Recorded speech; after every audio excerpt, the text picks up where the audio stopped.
So guys, for today video, nandito kami sa Baler. Nag-accommodation muna kami rito ng 1.5. Hindi talaga ito yung plano namin. Plano namin dumiretso after nung Mother Falls sa Nagpipunan, Quirino Province. Ang problema, hindi na namin kinaya kasi wala kaming tulog. So ngayon, nagstay muna kami rito sa Baler pero aalis na kami. Ang accommodation pala nakuha namin dito, pinakamura is 1.3. So dito sa second day ng ating ride, para masulit yung ride natin is may mga dadaanan tayong attraction galing dito sa Baler. So ditong second day, dito na kami sa Baler Beach nang galing at dire-diretso namin ng kalsada papuntang Baler Kasiguran Road, at ang una namin dadaanan is itong Amper Beach and Rock Formation, at diretso kami. Ang next naming stop is itong Dinadyawan Roadside View Deck. So katabi lang nito yung kalsada, kaya huwag niyong mamimiss itong Dinadyawan Roadside View Deck. Then after nun, ilang minuto lang is mararating natin itong Panindigan Falls. So ito, malapit lang to sa kalsada. Konti lang nang gagawin yung paglalakad. At after nun, diretso na tayo sa Nagtipunan, Quirino Province. So dito ang ruta natin. Ang una natin pupuntahan sa Quirino is yung napakagandang Landingan Viewpoint. Yun ang una natin pupuntahan. So dito may konting hike pero mababa lang. At after nun, pupunta naman tayo sa Siitan Nature Park, which is ilang minuto lang rin ang layo dun sa Landingan Viewpoint, kung saan dito tayo is magkakaroon tayo ng boat tour, at dito na rin kami mag-overnight.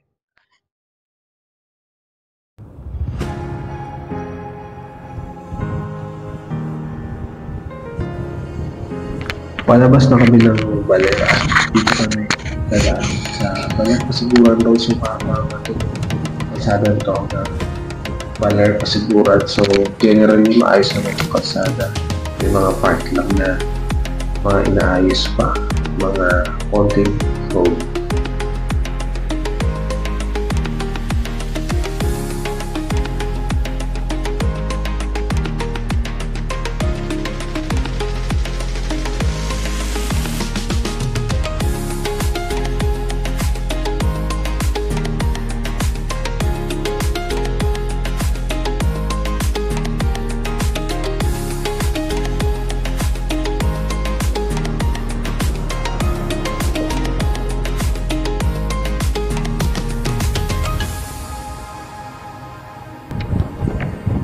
Alam mo, Baler Kasiguran Road is dadaanan to Amper Beach and Rock Formation. Isa sa pinakamagandang view na makikita nyo dito sa may Baler Kasiguran Road. So dito window kami para tingin ng view at picture taking na rin. So hindi na ako nakapagpalipad ng drone dito kasi nakapagpalipad na ako ng drone noon dito nung unang pumunta ako sa Kasiguran.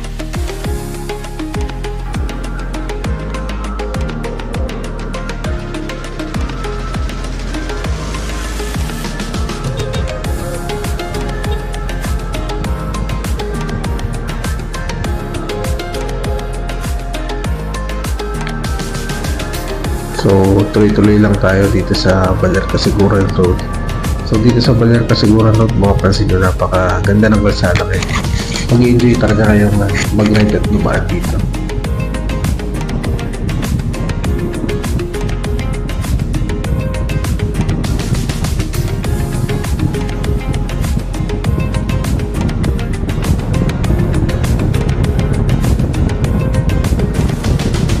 Kung mapapansin nyo, medyo paspas na rin yung takbo namin dito kasi marami kami nadaanan at nahabol namin na open pa yung Landingan Viewpoint, at ang goal din namin is makapag-boat tour ngayong araw din sa Siitan Nature Park.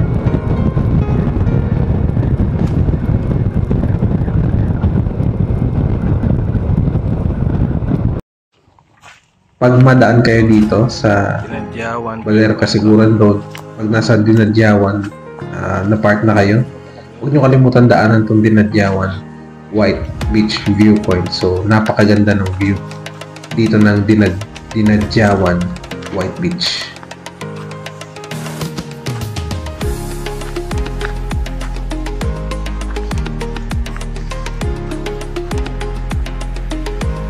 Wow.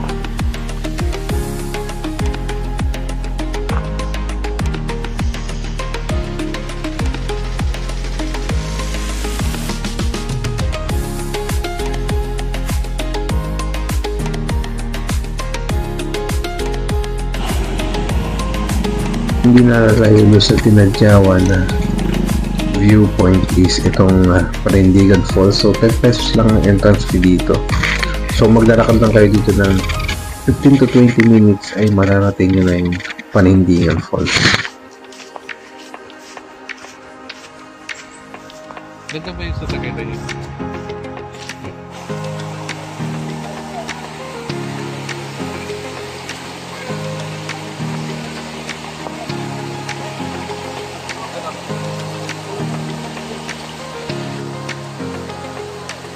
So, andito na tayo sa pinaka-falls. Kung mapapansin nyo, medyo maliit lang siya.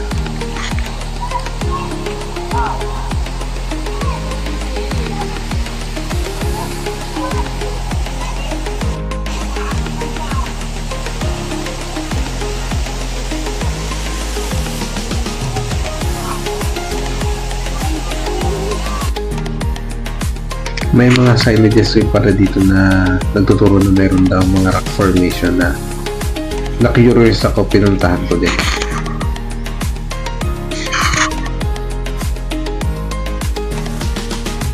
Ito yung pinakadulo ng trail, tabi ng dagat. Not sure kung ano dito yung rock formation na tinutungo dito sa mga signs. So, hindi ako sure, pero baka yung matatanaw kung medyo malayong mga rock formation.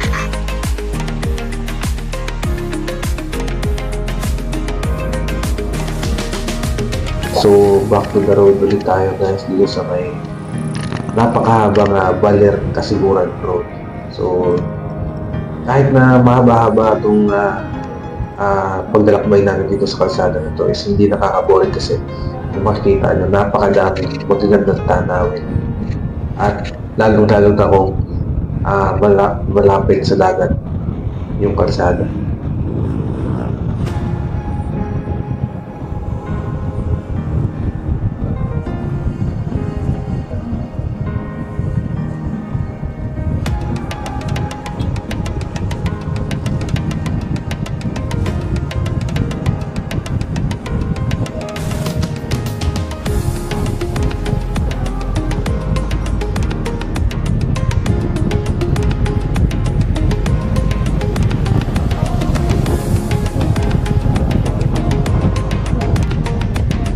Kung mapapansin nyo, dito na kami sa part ng Aurora na napakaraming mga puno ng ilong. So malapit na rito yung dito na siya ng Aurora, pero hindi na kami pupunta doon dahil nililiko na kami papuntang Nagtipunan, Quirino.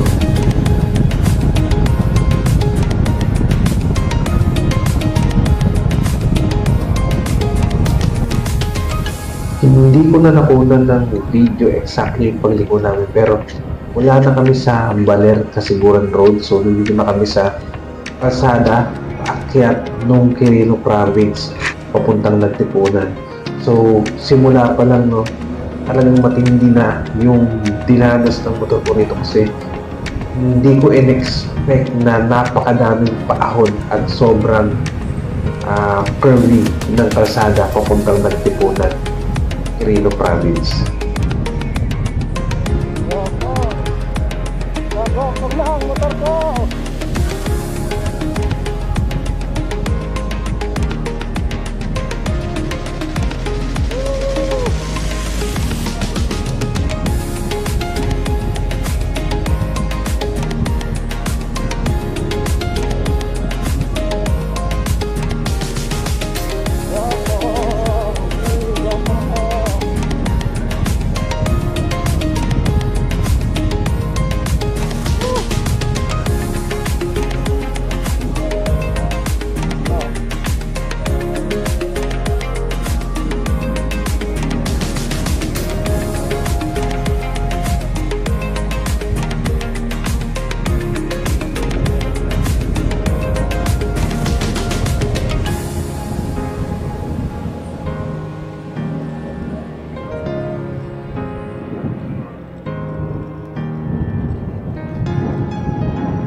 Gagi katakot, ang lalim.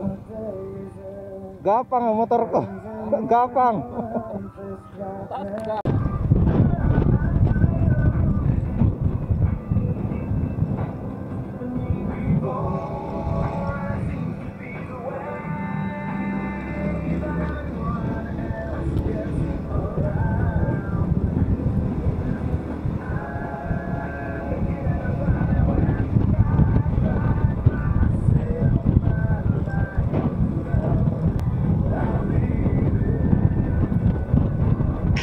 Kung mapapansin nyo guys, napakasinong rin ng kalsada sa paakyat dito sa Nagtipunan, Quirino Province. Kaya hindi kayo magboboring umakyat dito. Asahan nyo lang na talagang mahihirapan yung mga motor nyo dahil maraming paakyat. Kaya napakaganda na magpakondisyon muna kayo bago kayo pumunta dito sa Nagtipunan, Quirino Province dahil hindi biro yung mga paakyat sa kalsada.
So isa rin sa may pinakamagandang view dito is itong Abag Bridge. So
bago kayo pumunta sa mga tourist attraction dito sa Nagtipunan is dadaan muna kayo dito sa Nagtipunan Pasalubong Center. So ito rin yung nagsisilbi nilang tourism office. So dito kung may mga gusto kayong itanong at dito rin kayo magbabayad ng ecological fee na 50 pesos.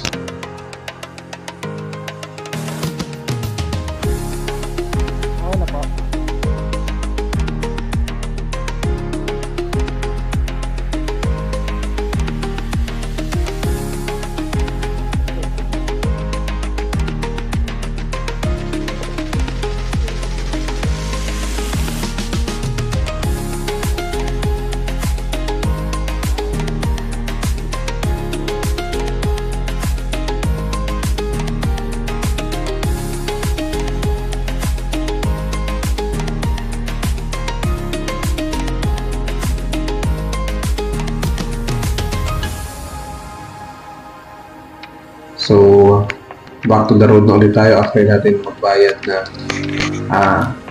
ecological fee dun sa Nagtipunan Pasalubong Center. So, ito papunta na tayo sa Lanlingan viewpoint. So, andun na tayo sa Municipal Road sa Nagtipunan.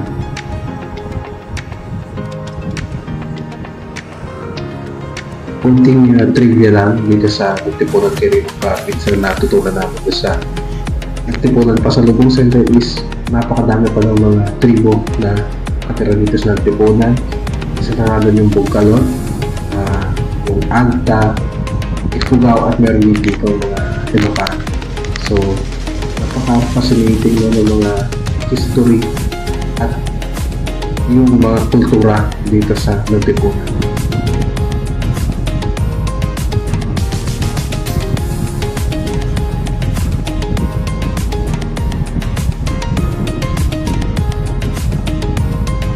Habang papalapit sa amin ng viewpoint, hindi na namin napapansin na paganda na ng paganda yung mga view dito sa dinadaanan namin kalsada. Hindi ko na-expect na sobra pa ng ganda dito sa Nagtipunan.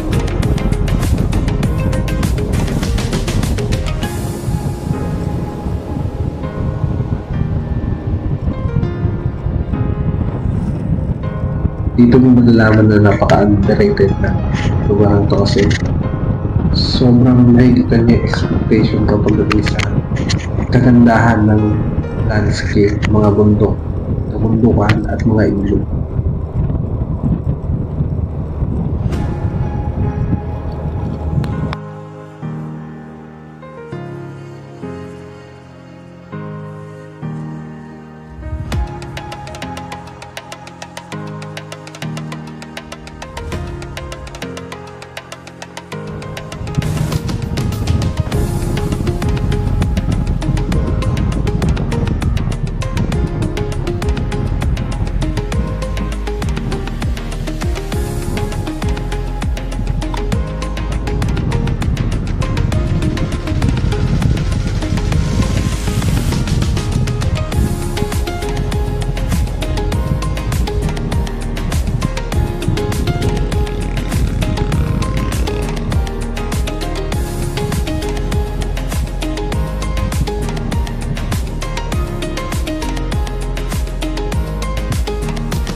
So dahil ang landingan viewpoint ay literally isang bundok, so may mga part dito sa kalsada na sobra-sobra talaga yung paahon.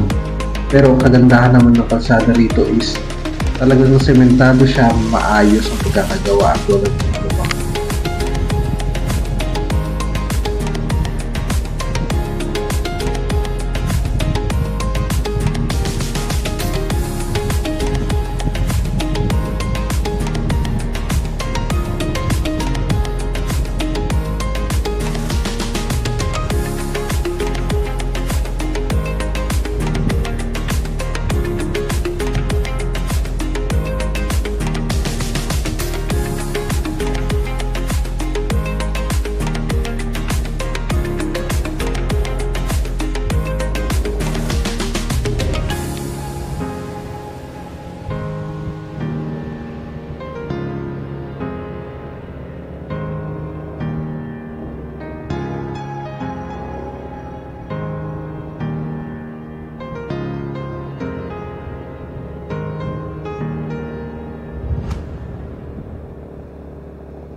dito na tayo sa Dalhuning Viewpoint. So, dito mura lang naman yung entry. 50 pesos lang ang sinigit sa atin. Ang magpamahal lang kung gusto mo magpalipat ng drone, isisingilin talaga ng 500 pesos. So, dito pala sa Dalhuning Viewpoint is literally mag-hike ka. So, siguro mga 15 to 20 minutes lang bago mo marating yung pinakataas. Pero nakakapagod lalo na konti ng araw. Pero, makikita mo naman ang napakagandang 360 degree view na nagtipunan. At napakaganda ng view dito. So, nagpunta kami, wala rin masyadong mga bulaklak. Pero, ang pagkakaalam ko sa mga buwan ng February is malago na yung mga bulaklak dito sa Landingan Viewpoint.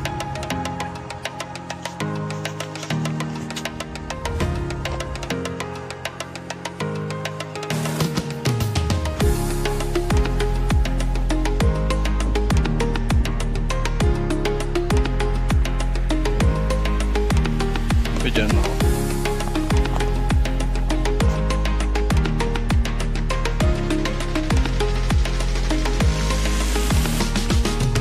Talagang hihingahan ka rin akit itong Landingan Viewpoint, lalo na kung katanghali ka, tapat kayo aakyat. Pero kagandahan lang dito sa Toktok, merong isang tindahan na pwede nyo bilihan ng soft drinks para maibisan yung pagod.